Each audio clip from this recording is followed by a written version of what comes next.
নমস্কার, সবাইকে স্নেহ ভালোবাসা জানিয়ে আজকের ভিডিওটি শুরু করতে চলেছি। আজকে তোমাদের সামনে একটি সুন্দর গল্প উপস্থাপন করতে চলেছি। শরৎচন্দ্র চট্টোপাধ্যায়ের লেখা একটি ছোট্ট গল্প, ছেলে ধরা। গল্পটি মন দিয়ে শুনবে। আশা করছি পরীক্ষায় যে সমস্ত প্রশ্নগুলি আসবে নিজে থেকেই তৈরি করতে পারবে। গল্প পাঠ শুরু করলাম এবং প্রত্যেকটি লাইন অর্থ তোমাদের সামনে তুলে ধরতে চলেছি। ছেলে ধরা শরৎচন্দ্র চট্টোপাধ্যায়ের লেখা আছে, পথের অদূরে একটা বাগানের মধ্যে বাস করেন বৃদ্ধ মুখুজ্জে দম্পতি। অর্থাৎ পথের থেকে খুব একটা দূরে নয়, খুব একটা কাছেও নয়, একটা বাগান, গার্ডেন, সেখানে বাস করেন কে? বৃদ্ধ মুখুজ্জে দম্পতি। দম্পতির কথার মানে হচ্ছে হাজব্যান্ড ওয়াইফ, অর্থাৎ স্বামী স্ত্রী, তারা বৃদ্ধ হয়ে গেছেন, মুখুজ্জে টাইটেল তাদের। সেই হাজব্যান্ড ওয়াইফ একটি বাগানে বাড়ি করে বসবাস করছেন। ছেলেপুলে নেই, তাদের সন্তান নেই, কিন্তু সংসারে ও সাংসারিক সকল ব্যাপারে আসক্তি 18 আনা। অর্থাৎ তাদের সন্তানাদি নেই, ছেলে মেয়ে কেউ নেই, কিন্তু তাদের যেন ইচ্ছা, আশা, আকাঙ্ক্ষা অনেকটাই। অর্থাৎ 16 আনায় পরিপূর্ণ হয়, কিন্তু 16 আনার থেকেও বেশি, 18 আনা, অর্থাৎ অধিক ইচ্ছা তাদের। এই চাই, ওই চাই, এরকম একটা স্বপ্ন তাদের সবসময় থাকতো। ভাইপোকে আলাদা করে দিয়েছেন। ভাইপো কথার অর্থ হলো ভাস্তা। তো ভাইপোকে আলাদা করে দিয়েছেন তারা, অর্থাৎ তাদের সঙ্গেই তাদের ভাস্তা থাকতো, কিন্তু আর কিছুই দেননি। তো দেখো, আলাদা করে দিয়েছে তার ভাইপোকে, ভাস্তাকে আলাদা করে দিয়েছে, কিন্তু আলাদা করার সময় তো কিছু দিতে হবে, সম্পত্তি যা যা রয়েছে কিছু, সেগুলো তো দিতে হবে, কিন্তু কিছুই দেয়নি। দেবেন এ কল্পনাও তাদের নেই। আর এমন বুড়ো বুড়ি তারা যে তাদের যে সম্পত্তির কোনো ভাগ তার ভাস্তাকে দিবে, এইটা স্বপ্নেও কখনো ভাবেন না। যাই হোক, সে বলতে তার ভাস্তার কথা বলেছে। সে বলতে যে ভাস্তাটাকে তাড়িয়ে দিয়েছে বা আলাদা করে দিয়েছেন, সে তার কথা বলা হয়েছে, নামটা এখনই পাবো আমরা। বলেছে, সে এসে মাঝে মাঝে দাবি করে ঘটি, বাটি, তৈজসপত্র। খুঁড়ি চেঁচিয়ে হাট বাঁধিয়ে দিয়ে লোকজন জড়ো করেন, বলেন হিরু আমাদের মারতে এসেছিল। দেখো কিরকম অদ্ভুত ধরনের মহিলা। সে অর্থাৎ তার ভাস্তা মাঝে মাঝে আসে ঘটি নিতে, বাটি নিতে, মূল্যবান কাঁসা পেতলের যে বাসনপত্র সেগুলো নিতে। অর্থাৎ তৈজসপত্র বলতে কাঁসা পেতলের ঘটি, বাটি, থালা, এগুলোকে বোঝায়। তো এই সমস্ত জিনিস তার মা বাবার হয়তো রেখে যাওয়া, মা বাবা হারা সন্তান, কাকা কাকির কাছেই মানুষ হয়েছে। তো যাই হোক, যখন আলাদা করে দিয়েছে তাহলে তো কিছু সম্পত্তি, কিছু ভাগ, কিছু দিতে হবে।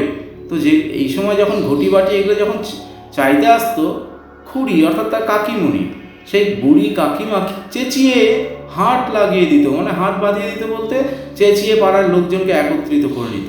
আর বলতো, কি বলতো, মিথ্যা কথা বলতো যে হিরু, অর্থাৎ এই যে এখনই সে বলছিলাম, সে বলতে এখানে হিরু নামটা পেলাম, তাদের ভাস্তা। হিরু আমাদেরকে মারতে এসেছিল, অর্থাৎ মিথ্যা কথা বলে দিত। ঘটিবাটি জিনিসপত্র চাইতে আসতো, এদিকে মিথ্যা কথা বলতো যে আমাদের মারতে এসেছে, এইভাবে পাড়ার সবার সামনে আর তার বদনাম করত। এরপর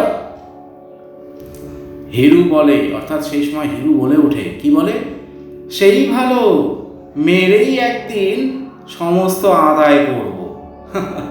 অর্থাৎ তার কাকিমণিকে বলছে, সেই বৃদ্ধ কাকিমণিকে বলছে, হ্যাঁ সেটাই ভালো, অর্থাৎ একদিন সত্যি সত্যি মারতে হবে, মারলেই সব আদায় করে নিয়ে যেতে পারবো হয়তো। এইভাবে সেও চেঁচিয়ে আর বলে চলে যেত। এমন করে দিন যায়, অর্থাৎ প্রায় হিরু আসে, নিজের সম্পত্তির ভাগ চায়, কিন্তু একটা গণ্ডগোলের সৃষ্টি হয়ে যায় বাড়িতে যেন। সেদিন অর্থাৎ কোনো একটা দিন, সেদিন সকালে ঝগড়া চূড়ান্ত হয়ে গেল। অর্থাৎ ঝগড়া একদম লিমিট ছাড়া ক্রস করে গেছে, মারাত্মক ঝগড়া শুরু হয়ে গেছে। হিরু উঠোনে দাঁড়িয়ে বললে, শেষ বেলা বলছি খুড়ো, আমার ন্যায্য পাওনা দেবে কিনা বলো।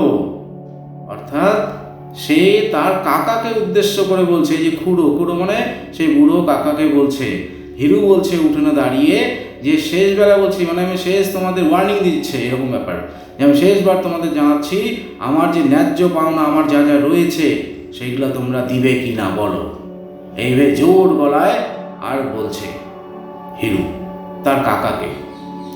এবার খুড়ো বললেন, অর্থাৎ তার কাকা উত্তর দিচ্ছে, তোর কিছু নেই। এর প্রত্যুত্তরে হিরু বলছে, নেই মানে? নেই মানে? তার উত্তরে আবার কাকা বলছে, না, অর্থাৎ নেই, নেই, কিছুই নেই তোর, চলে যায় এখান থেকে। এইভাবে দুজনের মধ্যে কথা কাটাকাটি চলছে। এরপরে বলছে হিরু, আদায় করে আমি ছাড়বো, অর্থাৎ আমি ছাড়ার পাত্র নই, আমি আদায় করেই নিব, আমার যা যা রয়েছে আমাকে দিতেই হবে। এইভাবে সে জোর গলায় বলছে। ব্যাস এই কথা শোনার পরে খুড়ি অর্থাৎ তার কাকিমা রান্নাঘরে কাজে ছিলেন, অর্থাৎ রান্নাবান্না কিছু করছিলেন সেই কাকিমা, বেরিয়ে এসে বললেন, তাহলে যা তোর বাবাকে ডেকে আনগে। চিৎকার করে সে আর জোর গলায় বলছে, যা যা তোর বাবাকে ডেকে নিয়ে আয়, কি আছে না আছে নিয়ে যা। এইভাবে হিরুকে জোর গলায় তার কাকিমণি বলে উঠলেন। হিরু বলছে তখন, আমার বাবা স্বর্গে গেছেন, অর্থাৎ তার বাবা মারা গেছেন, তিনি আসতে পারবেন না, অর্থাৎ সে আসার কোনো উপায় নেই, রাস্তায় নেই। মজার কথা, হিরু তখন বলে বসে, আমি গিয়ে তোমাদের বাবাদের ডেকে আনবো, তাদেরকেও হয়তো বেঁচে আছে, তারা এসে চুল চিরে আমার বকরা ভাগ করে দেবে। অর্থাৎ এখানে প্রথমে বললো আমার তো বাবা নেই, মারা গেছেন, সেইটা তিনি আসবেন কি করে?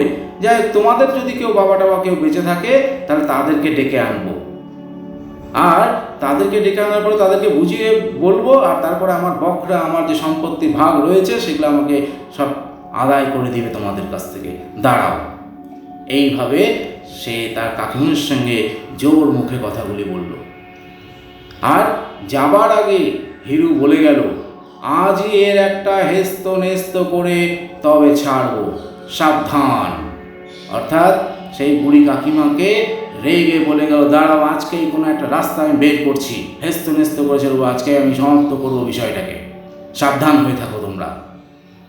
এইভাবে জোর গলায় বলে সে বাড়ি থেকে বেরিয়ে চলে গেল। আর যখন যাচ্ছে বাড়ি থেকে বেরিয়ে, তখন রান্নাঘর থেকে খুড়ি বলছে, অর্থাৎ তার কাকিমা রান্নাঘর থেকে বলছে, তোর ভারী ক্ষমতা, যা পারিস যা পারিস করগে। অর্থাৎ তোর কত ক্ষমতা দেখছি, যা যা পারিস কর, যা যা খুশি তুই কর। এইভাবে তার কাকিমাও মেজাজ দেখিয়ে কথাগুলি বলে ফেলল। যাই হোক, হিরু চলে গেল। এরপর হিরু বাড়ি থেকে চলে গিয়ে এক নতুন প্ল্যান করেছে, সেই প্ল্যান মাফিক কাজ করতে গিয়েছে। কোথায়? তার সম্পত্তি আদায় করতে হবে তো, আর সেই জন্য সে পৌঁছে গেল, অর্থাৎ এবার পড়ছি, হিরু এসে হাজির হলো রায়পুরে। তার গ্রামের পাশে, তার শহরের পাশে, তার যে বাড়ি যেখানে, তার পাশে রায়পুর নামে একটা অঞ্চল ছিল, সেখানে হিরু উপস্থিত হলো। ঘর কয়েক গরিব মুসলমানদের পল্লী, অর্থাৎ সেই জায়গাটা মুসলমান পল্লী ছিল, বেশ বেশি ঘরটার ছিল না, অল্প কয়েকটি বাড়ি নিয়ে একটি পল্লী, একটি গ্রাম। মহরমের দিন বড় বড় লাঠি নিয়ে বা লাঠি ঘুরিয়ে তারা তাজিয়া বের করে। মহরমের যে উৎসব মুসলমান সম্প্রদায়ের, সেই উৎসবের দিন তারা তাজিয়া বের করে, একটা নকল কবর, সেই তাজিয়া বের করে আর তারা লাঠি খেলা দেখায়, নিশ্চয়ই তোমরা দেখেছো। তো ওই লাঠি খেলা মহরমের দিন এই গ্রামের মানুষেরা, মুসলমান মানুষেরা আর তারা কিন্তু বের হয়।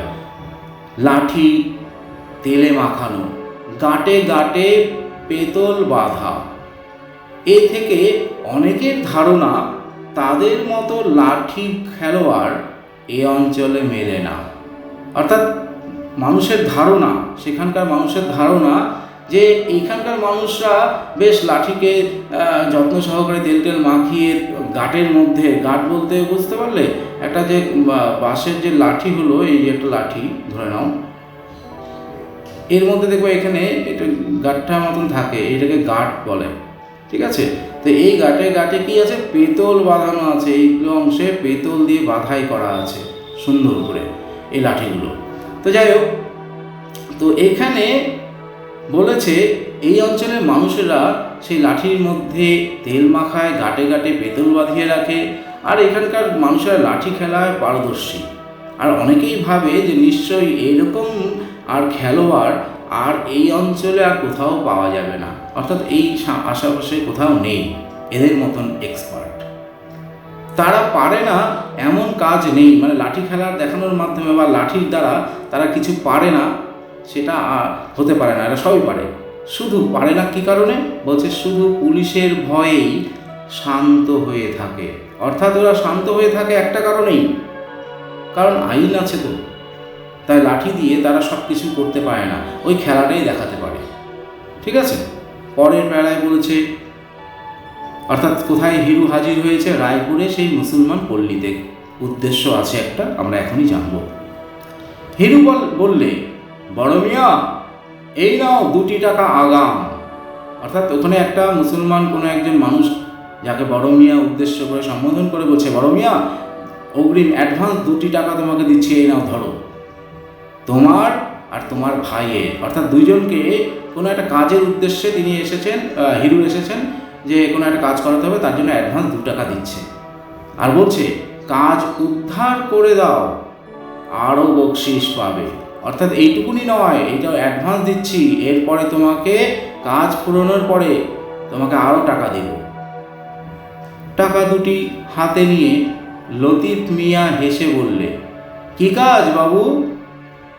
অর্থাৎ সেই মিয়া, লতিফ মিয়া, সে বলছে, বড় মিয়া যাকে বলা হয়েছিল তার নাম লতিফ মিয়া, বলছে কি কাজ বলো, এই টাকা দিচ্ছ কিসের জন্য?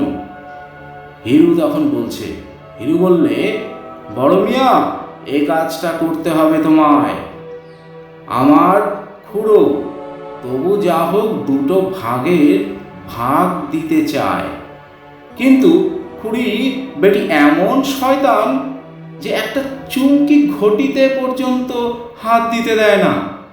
অর্থাৎ সে তার পরিবারের যে ঘটনা, সেই ঘটনাটা এখানে বর্ণনা করছে, যে কাকা তাও অল্প অল্প কিছু দিতে চায়, কিন্তু কাকিমা এতটাই পাজি, এতটাই দুষ্টু, তাই বলেছে শয়তান, হ্যাঁ, যে এতটাই দুষ্টু প্রকৃতির যে এক চুমকি ঘটিতে, এক চুমকি মানে 1 চুমুক দেওয়া জল আটে, এরকম একটা ঘটি পর্যন্ত হাত দিতে দেয় না। বড় সড় তো জিনিস দূরের ব্যাপার, তো ভাগ কিছুই দিচ্ছে না, এইটা সে সেখানে এসে তাদেরকে জানালো। আর বলছে ওই পাগড়ি, গালপাট্টা আর সিঁদুর মেখে লাঠি হাতে একবার গিয়ে উঠোনে দাঁড়াবে, তোমাদের ডাকাতে হুমকি একবার ঝাড়বে, তারপর দেখে নেব কি হয়। আমার যা কিছু পাওনা ফেরে বার করে আনবো ঠিক সন্ধ্যার আগে, ব্যাস। অর্থাৎ তাদেরকে জানালো যে তোমাদের কাজটা কি, তোমাদের কাজ বড়সড় কিছু নয়। কি কাজ বলেছে, তোমরা পাগড়ি পরে যাবে, মাথায় যে পাগড়ি পরে পাঞ্জাবিরা দেখতে পারবে, তো আগেকার দিনে দস্যু ডাকাতরাও না এরকমভাবে সেজে যেত, পাগড়ি, গালপাট্টা বলতে আমরা যে এখন মাস্ক পরি, হ্যাঁ সেই রকম টাইপেরই, ওরা একটু রুমাল টাইপের, কাপড় টাইপের অথবা গামছা টাইপের কিছু দিয়ে মুখটুক বেঁধে যেত, সেটাকে বলা হয়েছে গালপাট্টা।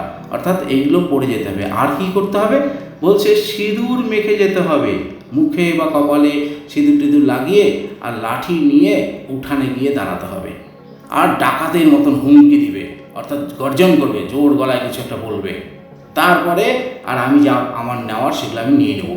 অর্থাৎ একটা প্ল্যান করেছিল, ডাকাতদের মতন কিছু দেখিয়ে, ভয় টয় দেখিয়ে হয়তো বা তাদের দ্বারা লুট করাবে, অথবা সে চুপচাপ তার সম্পত্তি কিছু নিয়ে টিয়ে বেরিয়ে যাবে, এরকম হিরু একটা প্ল্যান করেছে।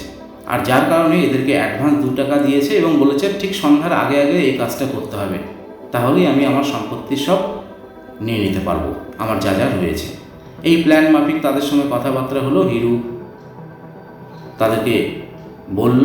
এরপরে লতিফ মিয়া রাজি হলো, অর্থাৎ তাদের মধ্যে যে লতিফ নামে মুসলমান লোকটি ছিল সে রাজি হয়ে গেল। লতিফ মামুদ দু ভাই সাজ পোশাক করে আজই গিয়ে খুড়োর বাড়িতে হানা দেবে ঠিক হয়ে গেল।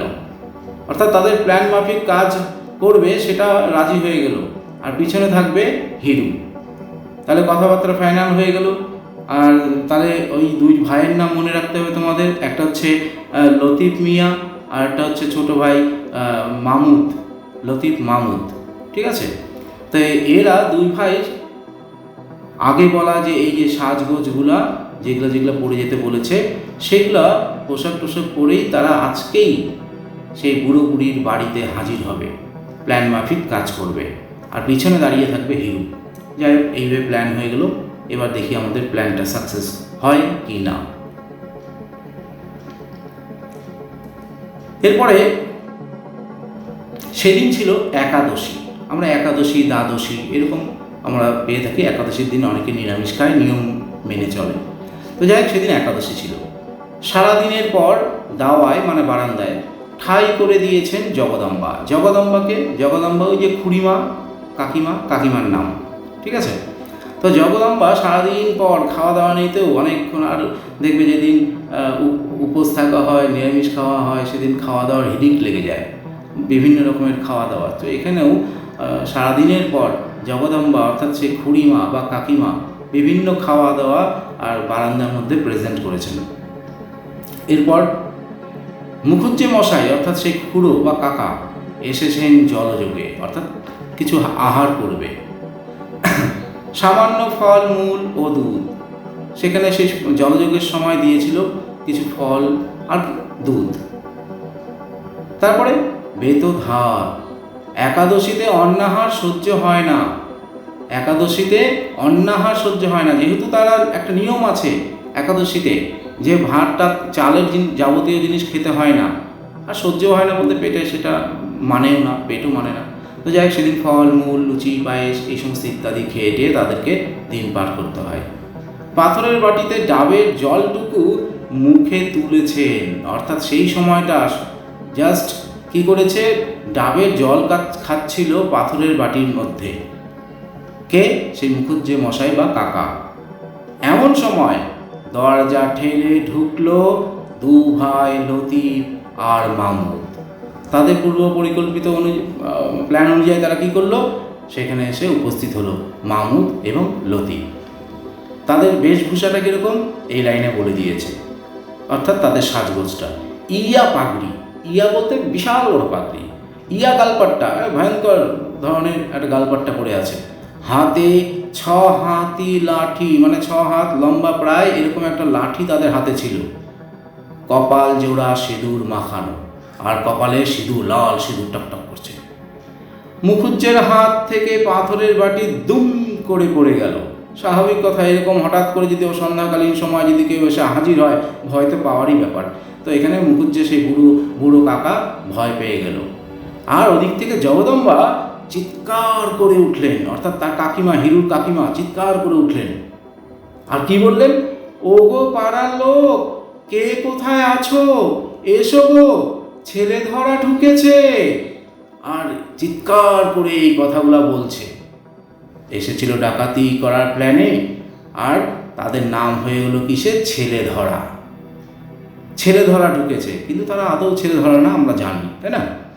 তো এইভাবে কাকিমা চিৎকার করার ফলে, আর কাকিমার চিৎকারে পাড়ার লোক, দেখো এবার কি হবে দেখে নিই আমরা। সুমুখের মানে সামনের, সম্মুখ আমরা বলি, ওটাকে সুমুখের বলেছে। সুমুখের ছোট মাঠটায় ঘর কেটে ছোট ছোট ছেলের দল রোজ ফিঁয়ে খেলে। আমরা এই যে অনেকে দেখবে কাবাডি খেলে, কুতকুত খেলে মেয়েরা, এরকম টাইপের কোনো একটা গ্রাম্য খেলা যার নাম ফিঁয়ে, ঠিক আছে। তো গ্রাম্য কোনো একটা খেলা হবে, সেটা হচ্ছে ফিঁয়ে, ঘর কেটে কেটে মাটিতে খেলা হয়। তো এটা সামনের মাঠেই বাচ্চা কাচ্চারা সব খেলাধুলা করছিল, ঠিক আছে। আজও খেলছিল, আজকে এই দিনেও যেদিন ঘটনাটা ঘটছে সেদিনও খেলাধুলা করছিল, তাই বলছে আজও খেলছিল। তারাও চেঁচাতে চেঁচাতে যে যেখানে পারলে ছুট দিল। স্বাভাবিক কথা, ছেলে ধরা হয়েছে, এসেছে। গ্রামের ছেলে মেয়েরা এইগুলো বিষয় অত্যন্ত ভয় পায়, সবারই ভয় পাওয়ার বিষয়। ব্যাস খেলাধুলা বাদ দিয়ে যে যেদিকে পারছে ছুটে নিজের বাড়ির দিকে পালানোর চেষ্টা করছে। আর তারাও মুখে মুখে চিৎকার করছে, বলছে, ওগো ছেলে ধরা এসেছে, অনেক ছেলে ধরে নিয়ে যাচ্ছে। একটাও ছেলে ধরেনি কিন্তু কিন্তু তারা চিৎকার ভয়ে আর বলছে যে অনেক ছেলে ধরে নিয়ে চলে যাচ্ছে, ছেলে ধরা এসেছে গ্রামে, এইভাবে চিৎকার করছে। হিরু সঙ্গে এসেছিল বাড়ি চিনিয়ে দিতে, অর্থাৎ ওই যে লতিফ মিয়া আর মামুদ মিয়া দুজনকে ডাকাত বানিয়ে যে এনেছিল, তাদের সঙ্গে ছিল হিরুও। দোরের আড়ালে লুকিয়েছিল, দরজার আর এক কিনারে মেন গেটের আড়ালে লুকিয়েছিল সে তখন কি করলো, সে চাপা গলায় বললে, অর্থাৎ একটু ধীর স্থিরভাবে একটা কথা বলল। কি বলল? আর দেখো কি মিয়া, পালাও। অর্থাৎ মিয়া তুমি আর থেকো না, এখানে থেকো না, বড় দুর্ঘটনা ঘটে যাবে, এখন পালিয়ে যাও। পাড়ার লোক ধরে ফেললে আর রক্ষে নেই। অর্থাৎ পাড়ার লোকেরা যদি তোমাকে ধরতে পারে তোমাদেরকে, তাহলে কিন্তু পিটিয়ে একদম শেষ করে দেবে। চলো পালাও পালাও। এইভাবে চাপা গলায় হিরু, লতিফ মিয়া এবং মামুদকে বলল। এই কথা বলার পরেই আর বলেই নিজে মারলে ছুট, অর্থাৎ নিজেও সেখান থেকে পালিয়ে গেল। এরপর তাহলে ঘটনাটা দেখো কোন দিকে চলে যাচ্ছে, তাই না? যাই হোক, লতিফ মিয়া শহরের আর কিছু না শুনে থাক, ছেলেধারার জনশ্রুতি তাদের কানে এসে পৌঁছেছে। অর্থাৎ লতিফ মিয়া আর শহরে এরকম একটা জনশ্রুতি, মানুষের মধ্যে একটা গুজব আছে যে ছেলেধরা আসে, ছেলে বাচ্চাদেরকে ধরে নিয়ে চলে যায়। এই শহরের এই ঘটনাগুলো লতিফ মিয়া একটু জানতো, তাই তার একটু ভয় চলে আসলো কিন্তু মনের মধ্যে। চোখের পলকে বুঝলে অজানা জায়গায় এরূপ বেশে এই সিঁদুর মাখা মুখে ধরা পড়ে গেলে দেহের একখানাও ভার আস্ত থাকবে না। সে বুঝে গেল যে এই সময় এরকম অবস্থায়, এই সিঁদুর মাখা, গালপাট্টা পরা, পাগড়ি পরা, হাতে লাঠি, এরকম অবস্থায় যদি আমাদের ধরে, হাড্ডি টাড্ডি আর থাকবে না, ভেঙে চুরমার করে দিবে। সুতরাং তারাও মারল ছুট, অর্থাৎ দুই ভাই যে ছিল তারাও সেখান থেকে পালিয়ে গেল। আর ডাকাতি করা বা মস্তানি করা বা হুঙ্কার দেখানো আর হলো না তাদের। আর হিরুর সম্পত্তি পাওয়া কিন্তু অসম্ভব হয়ে গেল। যাই হোক, কী হচ্ছে আগে দেখি। কিন্তু ছুটলে হবে কি?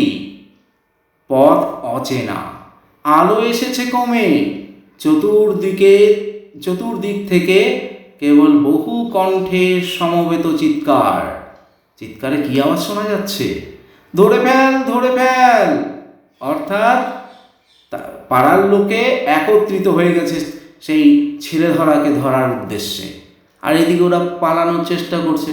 কিন্তু পালানোর চেষ্টা করলে তো হবে কি, তারা অচেনা জায়গায় এসেছে, দ্বিতীয়ত অন্ধকার হয়ে এসেছে। আর যেদিকেই যেতে যাচ্ছে সেদিকে থেকেই আর বহু কণ্ঠের স্বর শোনা যাচ্ছে। অনেকজন মিলে চিৎকার করে যেন এগিয়ে আসছে, সেই দিকে ধেয়ে আসছে, দৌড়ে আসছে, যে ধরে ফেল, ধরে ফেল বেটাদেরকে, এইভাবে বলছে। আর বলছে কি বলছে? মেরে ফেল বেটাদের, অর্থাৎ ধরলে রেহাই নাই, ধরার পরেই একদম মেরে ফেলার একদম চিৎকার করে সবাই বলছে মেরে ফেল বেটাদেরকে।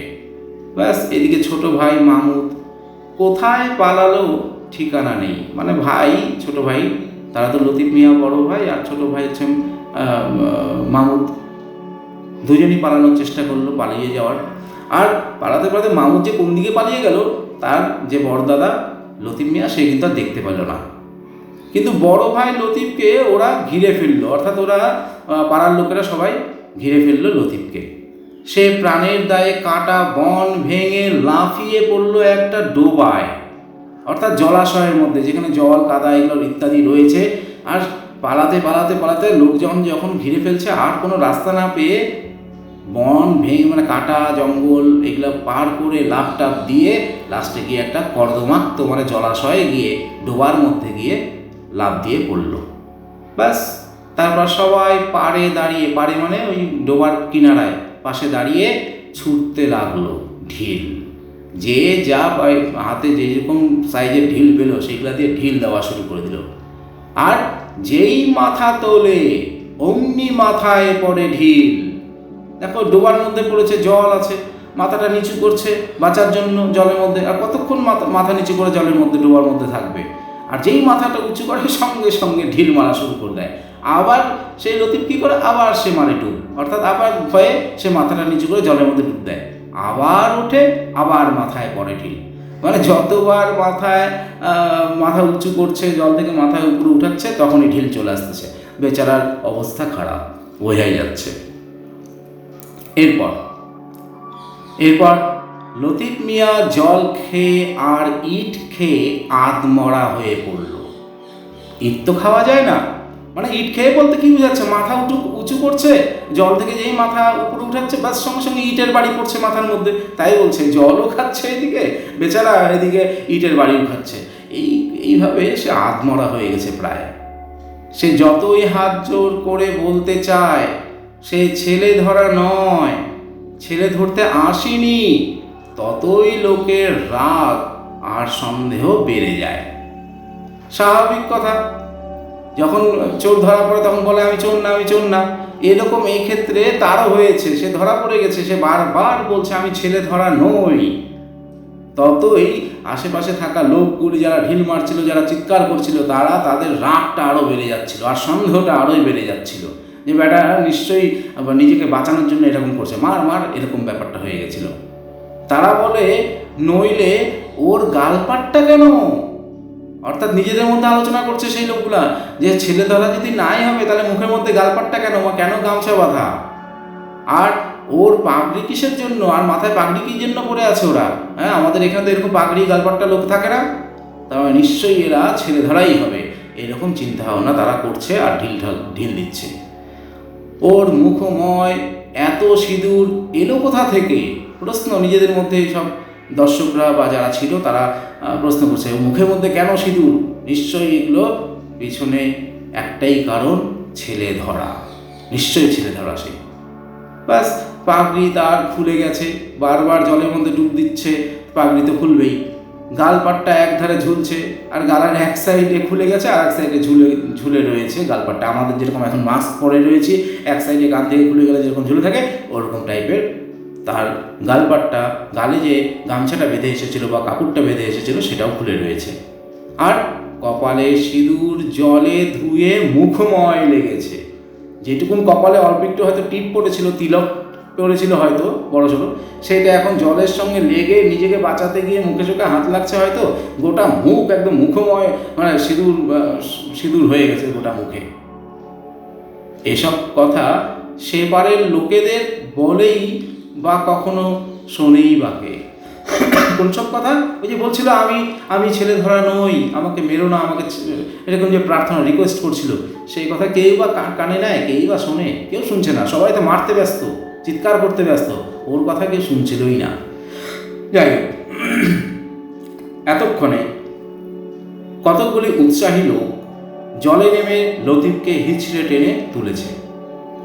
অর্থাৎ ওখানে আশেপাশে থাকা লোক অনেকেই যারা উৎসাহিত বেশি ছিল যে বেটাকে ধরে মার, তারা কি করলো, নিচে নেমে গেল আর জল থেকে তাকে তুলে নিয়ে আসলো। সেই সময় সে কাঁদতে কাঁদতে কেবলই জানাচ্ছে সে লতিফ মিয়া, তার ভাই মাহমুদ মিয়া, তারা ছেলে ধরা নয়। অর্থাৎ জানিয়ে দিচ্ছে যে আমরা পাশেরই তোমাদের পাশের গ্রামেরই লোক, আমার নাম লতিফ মিয়া, আমার ভাইয়ের নাম মাহমুদ মিয়া, চিনতে পারছো কি? আমরা কোনো ছেলে ধরা নই কিন্তু। এইভাবে বারবার কাঁদতে কাঁদতে লোকগুলোকে বলছিল সে। এমন সময় আমি যাচ্ছিলাম সেই পথ দিয়ে, অর্থাৎ গল্পকথক বা লেখক সেই পথ দিয়েই যাচ্ছিল। আর সেই সময় হাঙ্গামা শুনে নেমে এলুম পুকুর পাড়ে, অর্থাৎ পুকুরের ধারে এসে নিচে নেমে আসলো, কি ব্যাপারটা কি হয়েছে দেখি একটু, এইভাবে। আর গল্পকথক নিচে নেমে আসলো দেখার জন্য যে ঘটনাটা কি হচ্ছে দেখি তো। আমাকে দেখে উত্তেজিত জনতা আরও একবার উত্তেজিত হয়ে উঠল। আর যখন আর গল্পকথককে দেখতে পেলেন পাড়ার লোকেরা, তখন আরও যেন চিৎকার করে উঠল, ছেলেদারা উল্টাপাল্টা এই সমস্ত কথা বলে। সবাই সমস্বরে বলতে লাগলো তারা একটা ছেলে ধরেছে, অর্থাৎ লেখককে জানানোর চেষ্টা করছে বা গল্পকথককে জানানোর চেষ্টা করছে সেই পাড়ার লোকেরা সমস্বরে, মানে একসঙ্গে চিৎকার করে বলছে যে আমরা একটা ছেলে ধরেছি, দেখেন। লোকটার অবস্থা দেখে চোখে জল এলো, তার মুখ দিয়ে কথা বেরোবার শক্তি নেই। গালপাট্টায় পাগড়িতে সিঁদুরের রঙে মাখামাখি, শুধুই হাত জোর করছে আর কাঁদছে। বেচারার অবস্থা ভীষণ খারাপ। অর্থাৎ এত মার মেরেছে, দর্শক যারা ছিল পাবলিক তারা এত মার মেরেছে, ছেলেবেলা ভেবে নিয়ে যে কথাও বলতে পারছে না। গালপাট্টা, পাগড়ি, মুখে সব জায়গায় তো সিঁদুর লেগে আছেই। আর সেই বেচারা আমাদের সেই মুসলমান লোকটি শুধু হাত জোর করে বলছে, হাত জোর করে রয়েছে আর কাঁদছে, যে সে ভুল করেনি, সে ছেলে ধরা নাই, এটা বোঝানোর চেষ্টা করছে। লেখক সেগুলা দেখল।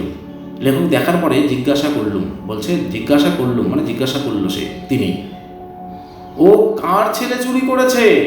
অর্থাৎ যে সমস্ত মানুষরা সেই পুকুর পাড়ে ছিল সবার উদ্দেশ্যে জিজ্ঞাসা করলো যে কার ছেলেকে চুরি করেছে সে, কে নালিশ করেছে? অর্থাৎ কেউ কি নালিশ করেছে যে আমার বাড়ির ছেলে চুরি হয়েছে, বলো? তখন তারা বলছে, কে তাকে জানে, অর্থাৎ তা তো আমরা জানি না, কেউ তো জানি না আমরা এটা। এরপরে লেখক বলছে, ছেলে কই? তাই বা কে জানে, এটাও কেউ জানে না, কারো মুখে উত্তর নেই তো। সবাই গুজবে আর দৌড়াদৌড়ি করে নিয়ে সেই ছেলেটিকে, মানুষটিকে বেধড়ক মার দিল। কেউ উত্তর দিতে পারছে না যে কোথায় কার ছেলেকে চুরি করেছে। তখন লেখক বলছে, তবে এমন করে মারছো কেন? তাহলে এইভাবে মারতে হয় নাকি কাউকে? কে একজন বুদ্ধিমান বললে, অর্থাৎ পুকুর পাড়ে থাকা একজন মানুষ নিজে বুদ্ধিমান বিবেচনা করেন, সেরকম বুদ্ধিমান ভেবে নিয়ে বলছে লেখকের সামনে, ছেলে বোধ হয় ও পাকে পুঁতে রেখেছে। দেখো এত বুদ্ধি, সে বলছে ছেলেটাকে মনে হয় ওই কাদার মধ্যে, জলের কাদা টাদা আছে সেখানে মনে হয় গেড়ে রেখে দিয়েছে, পুঁতে রেখে দিয়েছে মনে হয় ছেলেটাকে, রাত্রিরে তুলে নিয়ে যাবে, বলি দিয়ে জলের তলায় পুঁতবে। আমরা জানি বলি দেয় জ্যান্ত প্রাণীকে, তাই না?